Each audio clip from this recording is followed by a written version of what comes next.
আর ঋদ্ধিকার জন্মদিন অনুযায়ী কেউ 1 টাকা বা 2 টাকা করে যা পারেন কিছু দান করে তাকে বার্থডের একটা ছোট্ট গিফট দিয়ে যান। সো নমস্কার, আমি স্মার্ট গ্র্যাজুয়েট চালা, তোমার কল্যাণী বাসিন্দাকে অশেষ ধন্যবাদ।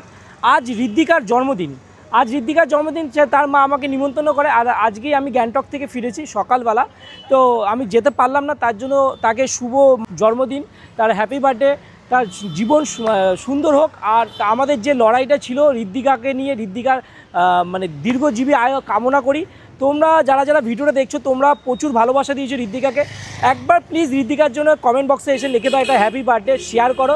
আর ঋদ্ধিকার জন্মদিন অনুযায়ী কেউ 1 টাকা বা 2 টাকা করে যা পারেন কিছু দান করে তাকে বার্থডের একটা ছোট্ট গিফট দিয়ে যান, যার নতুন জীবনটা যেন একটা সুন্দর একটা জীবন পায়। সে একটা মানুষের করে আজকে যখন জন্মদিন পালন হচ্ছে, ওর মা যেন সারা জীবন যেন এইভাবে ঋদ্ধিকার জন্মদিন করতে হবে। আজকে দেখো আমার যে ভিডিওটা চলছে তার ঋদ্ধিকার ছবিটা দেখো কীরকম, কিছুদিন 28 থেকে 29 দিন আইসিইউতে লড়াই করে ফিরল হচ্ছে ঋদ্ধিকা। আর আজকে জন্মদিন আমি যেতে পারবো না, কিন্তু আমি খুব ইনোসেন্ট ছেলে, আমি ভেঙে পড়বো। কেন প্রচুর তোমরা সোশ্যাল মিডিয়া প্রচুর মানুষ ভালোবাসা দিয়েছো, তোমাদের এই পেজটা তোমাদের জন্যই এত দূর হয়েছে, এত সুন্দর হয়েছে। আর তোমরা এই পেজ থেকে প্রচুর মানুষকে প্রচুর টাকা ডোনেট করেছো, দান করেছো, সবই তোমাদের জন্য, আমি কিছুই করিনি। জাস্ট আমি একটা ভিডিও করেছি আর তোমাদের গরিবের চাওয়ালা। আজ খুবই ভালো লাগছে তার শুভ জন্মদিন। আর আমি নিশ্চয়ই যাবো অন্যদিন।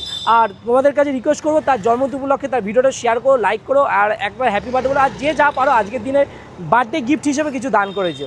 চলো, ভিডিওটা ভালো লাগলে প্লিজ একটু শেয়ার করে দিও। টাটা।